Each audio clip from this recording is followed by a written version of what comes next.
حضور نے فرمایا من یحب الرفق فقد حرم الخیر کلہ، جو شخص دل کی نرمی سے محروم ہو گیا وہ کل کے کل خیر سے محروم ہو گیا۔ کسی کو دکھ میں دیکھو اور اس پوزیشن میں ہو کہ تم اس کا کوئی مداوع کر سکو اور نہ کرو، پھر تم چاہے مفسر ہو، محدث ہو، نیک نہیں ہو۔ تم عابد ہو سکتے ہو، زاہد ہو سکتے ہو، تم مفسر ہو سکتے ہو، محدث، نیک نہیں ہو سکتے۔ من یحب الرفق، رفق کہتے ہیں نرمی، رفیق ہمارا ساتھی، دم ساز۔ ظاہر بات ہے آپ کو دکھ ہوگا، آپ کے رفیق جو ہے اس کے اپنے دل میں محسوس کرے گا آپ کے درد۔ ہم درد کسے کہتے ہیں؟ ہم درد، ان کا درد مشترک۔ ہم عصر ایک زمانے کے لوگ، ہم جماعت ایک جماعت میں پڑھنے والے، ہم درد۔ خنجر چلے کسی پہ تڑپتے ہیں ہم امیر، سارے جہاں کا درد ہماری جگر میں ہے۔ اگر یہ رفق نہیں ہے، اگر یہ ہمدردی نہیں ہے، اگر کسی کو دکھ میں دیکھ کر آپ تڑپ نہیں اٹھتے، اگر اس کی مدد کرنے پر قادر ہو اور نہیں کرتے تو کل خیر سے محروم۔ پڑھے جاؤ نمازیں اور تہجدیں، کچھ حاصل نہیں۔ اس پر جو آخری آیت قرآن کی ہے، لن تنالوا البر حتى تنفقوا مما تحبون، اس سے زیادہ کیٹیگوریکل سٹیٹمنٹ اور کیا چاہیے؟ لن کے ساتھ جو نفی ہوتی ہے فعل مضارع میں، انتہائی مؤکد، ہرگز نہیں پہنچ سکتے نیکی کے مقام کو جب تک کہ خرچ نہ کرو ان میں سے جو چیزیں تمہیں پسند ہیں۔ قمیض پھٹ گئی ہے، بوسیدہ دے دو کسی کو، یہ نہیں ہے خیرات و صدقات، بلکہ جو تمہیں محبوب ہو۔ لن تنالوا البر، بر کے مقام تک نہیں پہنچ سکتے۔ پھر میں کہہ رہا ہوں عابد ہو سکتے ہو، زاہد ہو سکتے ہو، علم کا معاملہ ہے، محدث ہو سکتے ہو، مفسر ہو سکتے ہو، فقیہ ہو سکتے ہو، مفتی ہو سکتے ہو، سب کچھ ہو سکتے ہو، قرآن مجید کی روح سے نیک نہیں کہلا سکتے۔ وآت المال علی حبہ، اب اس میں جو ترتیب میں نے کہا تھا، الاقرب فالاقرب، الاقرب فالاقرب، سب سے پہلے ذوی القربہ، اور اس میں اکثر و بیشتر ہم سے کوتاہی ہو۔ دور دراز کے لوگوں کے ساتھ نیکی ہو رہی ہے، سگے بھائی کی بیوہ اور یتیم بچے جو ہے وہ محروم ہیں، انہوں نے اس وقت یہ کر دیا تھا، یہ کر دیا تھا۔ ظاہر بات ہے کہ رشتہ داروں سے تو شکایتیں ہوتی ہیں، یہ تو ہمیشہ ہمارے مخالف رہے ہیں، جی ان کی ہم کیسے مدد کریں؟ اگر تو اللہ کے لیے دینا ہے تو پہلا حق ان کا، من احب للہ وابغض للہ واعطى للہ ومنع للہ، اللہ کے لیے دیا ہے اگر تو اپنے اس نفس کی جو انتقام کا جذبہ ہے اس کو کچلو، اور جس کا سب سے پہلا حق ہے اس کو پہنچاؤ۔ حق بحقدار رسید، ذوی القربى والیتامى، جو بے سہارا رہ گئے، باپ کا سایہ نہ رہا، والمساکین، مساکین کسے کہتے ہیں؟ مسکنت کہتے ہیں، کم ہمت۔ آپ کو معلوم ہے آج کل ایک مرض کہلاتا ہے نیورستھینیا، آدمی دیکھنے میں ہٹا کٹا ہے، صحت مند ہے، لیکن اندر سے اس کی کوئی ہمت ایسے جواب دے گئی ہے کچھ کر ہی نہیں سکتا، وہ ہے مسکین۔ اسی لیے جو فرمایا گیا یہودیوں کے لیے، ضربت علیہم الذلۃ والمسکنہ، ذلت کے معنی بھی کمزوری اور مسکنت کم ہمت، ہی ہمت ختم ہو گئی۔ تو جو اپنے پاؤں پر نہیں کھڑا رہ سکتا اس وجہ سے کہ اس میں وہ ہمت کم ہو گئی، وہ بھی مستحق ہے۔ وابن السبیل اور مسافر، پرانے زمانے میں آپ کو معلوم ہے نہ سرائے تھی، نہ کچھ اور تھا، نہ ہوٹل تھے، پھر اگر کہیں راستے میں چوری ہو گئی، ڈاکہ پڑ گیا، تو آدمی جو ہے گھر میں خود ہے، کفیل ہے، اچھا ہے۔ اس وقت کی حالت ایسی ہو گئی۔ ہمارے ہاں بیگرز نے اسی کو ایک بہت بڑا بہانہ بنایا ہوا، جی میں آیا تھا وہاں سے اور یہاں سے اور میری جیب کٹ گئی، سب کچھ چلا گیا، اب مجھے واپس جانے کے لیے کرایہ چاہیے۔ اکثر و بیشتر جھوٹے کیسز ہوتے ہیں۔ اگر آپ کسی کو پکڑ لیں اور ساتھ لے کر کہیں تحقیق کراؤ تو وہ بھاگ جائے گا، پھر بھی آئے گا اس وقت سے۔ لیکن یہ کہ ابن السبیل یہ بھی ایک کھاتا ہے۔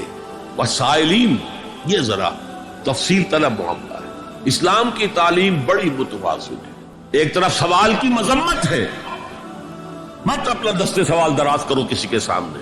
جو شخص ہاتھ پھیلاتا ہے مانگنے کے لیے، وہ اپنی عزت نفس کو ہتھیلی پر رکھ کر آپ کے سامنے پیش کر رہا ہے، اور آپ ٹھوکر مار دیتے ہیں اس کی عزت نفس کو۔ مانگو اللہ سے، اللہ کسی کے دل میں ڈالے تمہاری ضرورت پوری کر سکتا ہے، بغیر اس کے کہ تم کسی کے سامنے دستے سوال دراز کرو۔ تو سخت مذمت ہے، اور خاص طور پر بیگری جو ایک انسٹیٹیوشن بن گیا ہے، ایک پیشہ بن گیا ہے، وہ تو اسلام کی تعلیمات کے منافی، اور جس طرح کی ہم خیرات بانٹتے ہیں، 5 روپے کا نوٹ دے رہے ہیں مانگنے والوں کو، مسجدوں کے باہر سمجھ رہے ہیں ہم نے حاتم طائی کی خبر کو لات مار دی، حالانکہ حقیقت میں آپ انسٹیٹیوشن آف بیگری کو سپورٹ کر رہے ہیں۔ کسی ایک کو لے لو، آؤ چلو مجھے اپنا گھر دکھاؤ، مجھے بتاؤ تم واقعی اس قابل ہو یا نہیں ہو، اور پھر اس کی مدد کرے، لمسم کرے. پھر وہ 5 روپے نہیں ایسی دے کہ وہ کچھ اپنے پاؤں پر کھڑا ہو سکے. میں نے 1 روپیہ نہیں کہا آج کہ 1 روپیہ تو اب کوئی شے نہیں رہی، لیکن یہ کہ 5 روپے کا نوٹ بھی آپ نے تقسیم کرنے شروع کر دیے، یہ کیا ہے؟ وَالسَّائِلِينَ وَفِي الرِّقَابِ. لیکن دوسری طرف سائل کو جھڑکنا نہیں ہے.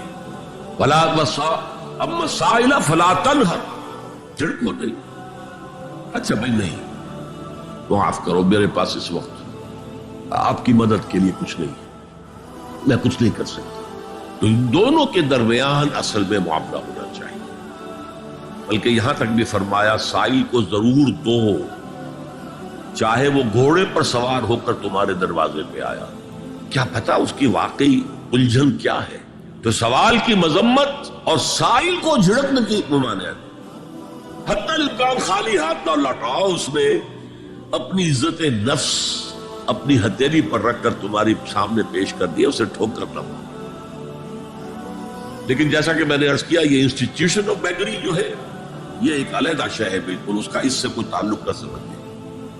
وفر رقاب، رقاب جمع ہے رقبہ، گردن. فک رقبۃ او اطعام فی یوم ذی مسغبۃ یتیما ذا مقربۃ او مسکینا ذا متربہ. فک رقبۃ، کسی کی گردن چھڑا دینا. اس وقت سب سے بڑی اپلیکیشن اس کی تھی غلاموں کو، کنیزوں کو اپنے پیسے سے خرید کر آزاد کر دو. بہت بڑی نیکی، بہت بڑی نیکی.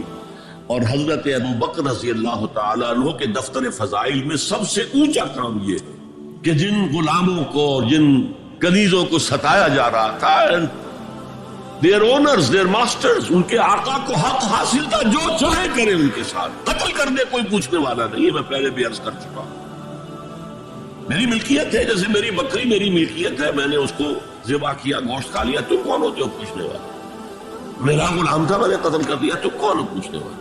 ان کو حضرت ابو بکر نے خرید کر آزاد کیا اور منہ مانگے دام دیے. حضرت بلال کے لیے امیہ ابن خلف نے اتنی بڑی رقم مانگی، حضرت ابو بکر نے کہا ٹھیک ہے لو. باپ نے کہا بھی ابو قحافہ نے، ابو بکر کو کوئی غلام خریدنا ہی تھا، کوئی طاقتور آدمی جو کام آ سکے کہیں، اس کو خریدنا چاہیے. انہیں کیا پتا ابو بکر کس لیے خرید رہا اور کس کے لیے خرید رہا. آج کے دور میں اس کی اپلیکیشن ہوگی. کوئی شخص جو ہے اگر قرض میں اس طرح جکڑا جائے کہ لاکھ ہاتھ پاؤں مارے نکل نہیں سکتا، اس کو کوئی لمپ سم مدد دے کر اس قابل کیا جائے کہ وہ پھر اپنے پاؤں پر کھڑا ہو جائے. یہ نہیں کہ اسے آپ ہر مہینے کچھ رقم دیتے رہے مینٹیننس کے لیے، اس سے تو وہ اسی پوزیشن میں رہے گا. یہ بعض مائنورٹی کمیونٹیز کے اندر یہ معاملہ موجود ہے. کوئی بھائی اگر گر گیا ہے کاروبار میں تو اس کی پھر ایسی مدد کی جائے کہ وہ پھر آپ کی صف میں آ کر کھڑا ہو جائے. Respectable members of your community وہ اس شکل میں پہنچ جائے. یہ بھی فک و رقبۃ اس کی ذیل میں آج کل آئے.